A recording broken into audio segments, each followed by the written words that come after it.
Olá, esse vídeo é um produto de um trabalho em grupo da disciplina de Teoria da Computação e de apresentar um seminário sobre computação quântica. Nosso grupo é composto por Caio Lopes, Luísa Coelho, Lucas Borges, que sou eu, e João Silva Soares. A gente vai começar falando um pouco sobre o surgimento das máquinas de Turing quânticas, e para isso, a gente vai relembrar o surgimento das máquinas de Turing. Foram desenvolvidas por Alan Turing. Ele argumenta que o cérebro humano é um sistema físico que pode ser descrito matematicamente, de um número finito de neurônios, e como ele é capaz de computar as funções que a gente considera computáveis, então deve existir um mecanismo finitário de processamento de informações que também é capaz de computar essas funções. E foi sob esse raciocínio que ele desenvolveu a definição da máquina de Turing. E ainda sob essa lógica que a gente pode explorar essa visão mecanicista da natureza, se a gente observa o universo com a computação de leis da física, a gente conclui que a gente deve ser capaz de incorporar a mecânica quântica na nossa noção de computação. Tem essa frase relativamente famosa do Richard Feynman, que é um físico teórico, que diz que, como a natureza não é clássica, ela tem essa física quântica incorporada nela. Se a gente vai fazer uma simulação da natureza, a gente tem que incorporar a mecânica quântica nessa simulação. No mesmo ano que ele diz isso, Paul Benefeld ele propõe a viabilidade teórica da computação quântica. Para 4 anos depois, David Dutt produziu uma definição para a máquina de Turing quântica, que não é o único modelo computacional quântico que a gente tem. A gente tem alguns modelos, por exemplo, mais simples, como os autômatos finitos quânticos e os autômatos de pilha quânticos, e são neles que se baseiam as linguagens regulares quânticas e de contextos quânticas, que não cabem no nosso seminário agora, mas a gente vai deixar links para quem quiser se aprofundar nesse tema através de alguns artigos. Vamos falar um pouco sobre o poder das máquinas de Turing quânticas.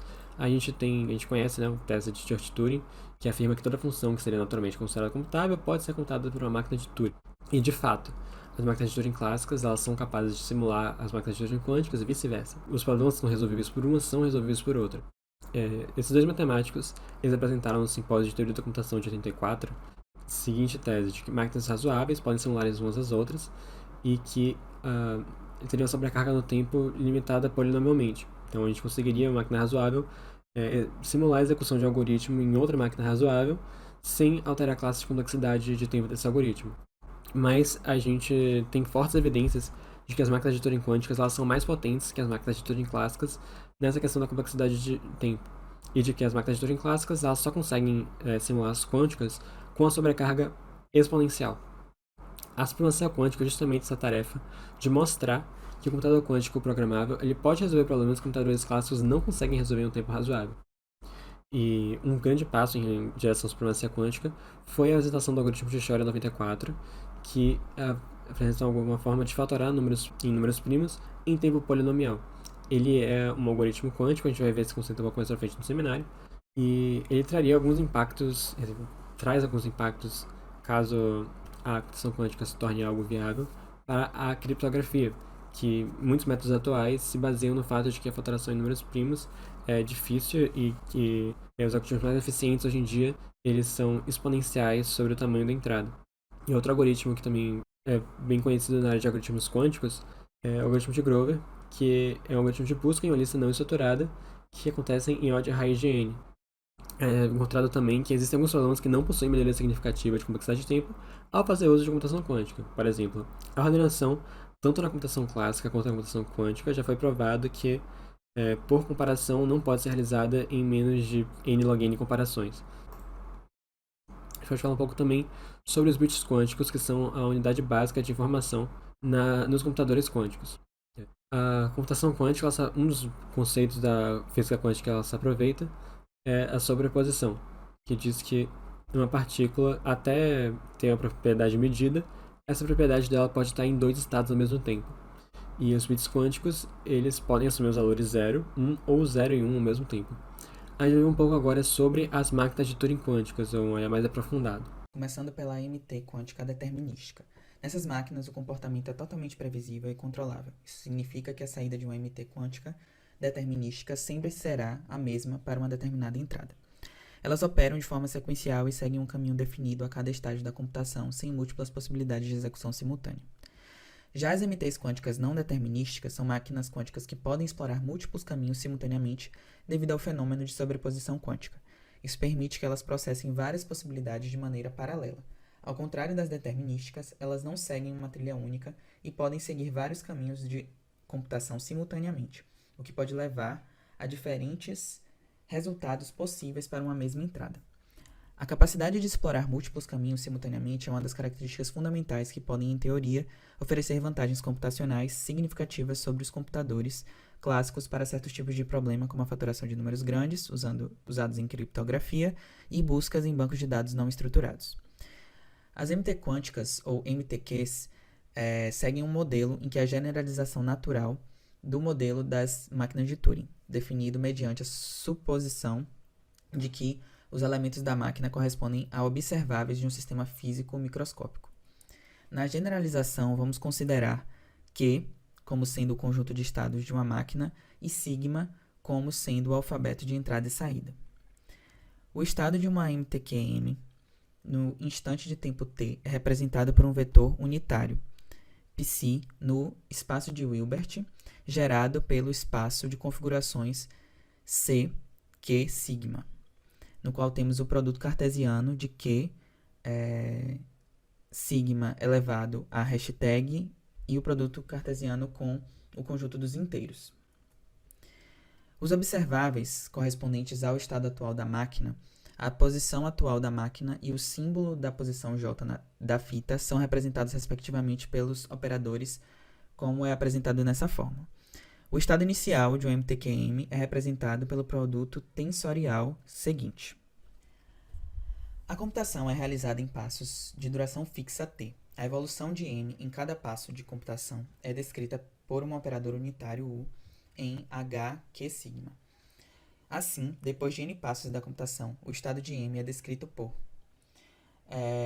onde U elevado a n denota a aplicação n vezes do operador U. As transições de configurações no processo de computação de uma MTQ, de maneira similar a como se faz em MTs probabilísticas, podem ser representadas por meio de uma árvore, onde os nós correspondem a configurações de MT clássicas, CI, e as arestas entre os nós CI e CJ são assinaladas como alfa e J, indicando a amplitude de probabilidade de passar da configuração CI à configuração CJ. A raiz da árvore corresponde à configuração inicial C0 igual a tupla Q0, T inicial e 0. Numa MTQ, diferentemente de uma MT probabilística, onde cada computação particular percorre somente um caminho da árvore, de acordo com as probabilidades dadas, na MTQ a computação percorre todos os possíveis caminhos simultaneamente. Como o número de nós vai crescendo exponencialmente, em cada nível da árvore, isso significa que a MTQ pode estar, no momento da computação, numa sobreposição de um número exponencial de configurações, de acordo com o número de passos da computação. Dessa maneira, as MTQs expressam um tipo de paralelismo no processo de computação, o que é chamado de paralelismo quântico.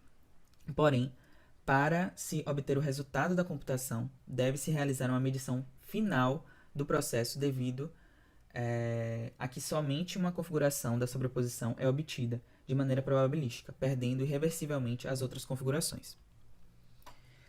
A interpretação de computações de MTQs, como proposta em DEU 85, é realizada através da interpretação de múltiplos mundos da mecânica quântica. Permite pensar os estados sobrepostos das MTQs como a coexistência de configurações de MTs clássicas, e o paralelismo quântico como a execução simultânea de diferentes possíveis computações. Em DEU 85, Deutsch chega a afirmar que não é possível explicar a computação quântica através de qualquer outra interpretação da mecânica quântica sem se perder totalmente no poder explicativo. Além de substituir os elementos da MT por observáveis de um sistema microscópico, Deutsch, na sua definição de modelos de MTQs, exige condições de finitude similares às impostas por Turing nas suas máquinas abstratas. Assim, as operações de um MTQ estão restritas às seguintes condições. Somente uma parte finita do sistema pode mudar durante cada passo da computação. A mudança deve depender somente do estado de um subsistema finito. E as regras que especificam as mudanças devem ser dadas finitamente. Dando continuidade ao nosso vídeo, vamos falar um pouco sobre algoritmos quânticos. Qualquer algoritmo que pode ser executado por um computador quântico e possui pelo menos um passo quântico único que usa ou a propriedade da superposição ou a propriedade do entrelaçamento é chamado algoritmo quântico. Formalmente, um algoritmo quântico é uma família infinita de circuitos quânticos CN, com N pertencente às naturais, sendo que deve ser possível obter a descrição de Cn por meio de uma máquina de Turing de tempo polinomial. Agora vamos falar um pouco sobre as classes BQP e BQNP.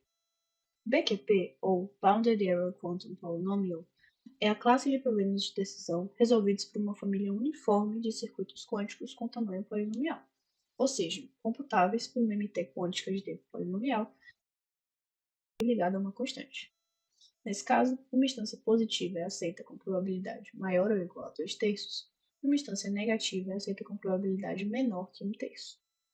Existem várias relações conhecidas entre BQP e outras classes. Dentre elas, P, a classe que já conhecemos, os problemas resolvíveis em tempo polinomial, está contida em BQP, pois um algoritmo BQP pode simular qualquer circuito clássico e gerar bits aleatórios. Além disso, foi conjecturado que BQP é diferente de NP. Acredita-se que BQP não contém NP, principalmente porque no modelo de computação com oráculos, provou-se que para encontrar um elemento dentre 2 elevado a n itens, um algoritmo BQP necessita de tempo ômega de n elevado a 1/2, o que significa que ele não conseguiria resolver por força bruta o problema 3-SAT, por exemplo, em tempo polinomial. Acredita-se que NP não contém BQP porque nenhum dos problemas BQP completos conhecidos estão em NP. Temos ainda a inclusão entre BQP e P-space, cuja prova depende de vários outros conceitos e classes que fogem ao escopo desse vídeo. A classe BQNP é para o BQP o que o NP é para o P, uma classe de problemas que podem ser verificados em tempo e com espaço polinomiais por uma máquina de Turing quântica, com uma probabilidade de erro igual a um número fixo. BQNP também pode ser chamado de QMA, que é uma sigla para Quantum Merlin-Arthur. O protocolo de Arthur-Merlin é o que chamamos o caso em que há uma máquina probabilística, ou quântica, que possui pelo menos 2/3 de chance de corretamente verificar o certificado de uma palavra em sua linguagem, como vimos similarmente na explicação de BQP. Dá pra gente ver aqui nessa ilustração que eu separei aqui do lado, que a classe QMA contém BQP, e as classes também polinomiais, INP e todas essas outras que vocês estão conseguindo ver. Infelizmente não podemos focar em todas elas, não só porque a gente teria que explicar um monte de conceito que a gente nunca viu antes, assim, demoraria muito. Nós conhecemos os problemas clique e 3-SAT como linguagens NP completas, a gente viu isso em sala de aula. Essas linguagens também estão em QMA, e as reduções de um problema QMA a outro também são polinomiais, como em NP. O 3-SAT, especificamente, possui um problema quântico análogo a ele, que é chamado de problema do Hamiltoniano K-local. Um Hamiltoniano K-local é uma matriz hermitiana que age em n qubits, que pode ser representada como uma soma de m termos hamiltonianos, cada um agindo em até k qubits, k sendo menor que n. Agora eu falei um monte de termo aqui que provavelmente não é familiar para vocês. Uma matriz hermitiana é uma matriz que contém vários números complexos, sendo que a matriz é quadrada. Essa matriz, quando é hermitiana, significa que é igual ao conjugado complexo da sua transposição. Assim como a classe BQP, a classe QMA, ou BQNP, como quiser chamar, também está contida em P-space. E claro que o problema hamiltoniano K-local também é QMA completo. Até o problema clique, que é um problema NP completo, possui um equivalente quântico, que também é QMA completo. Apesar que a gente não vai poder se aprofundar demais na prova, que é QMA completo, porque mexe bastante com termos e expressões e funções que a gente não está familiarizado, que nunca veria em um vídeo nem de 15 minutos. O que a gente tem hoje que a gente pode esperar para o futuro da computação quântica? Quem lidera atualmente a pesquisa de chips quânticos atualmente é a IBM, e é observada uma evolução muito rápida. Em 2021 ela lançou um chip com 127 qubits, em 2022 ela anunciou um chip com 433 qubits, e no dia 4 do mês da publicação desse seminário, ela revelou um chip que supera 1000 bits quânticos. E apesar disso, ela anunciou que daqui pra frente o foco dela não é ficar aumentando o número de bits quânticos, mas principalmente reduzir a taxa de erro dos seus chips, que é uma questão quando se trata de computação quântica. A gente pode esperar um grande impacto em diversas áreas da ciência da computação, como algoritmos e criptografia, e também impacto em aplicações práticas que já foram observadas, como simulações físicas e sequenciamento de DNA, entre outras. Então a gente tem muito que ficar ansioso para os próximos anos.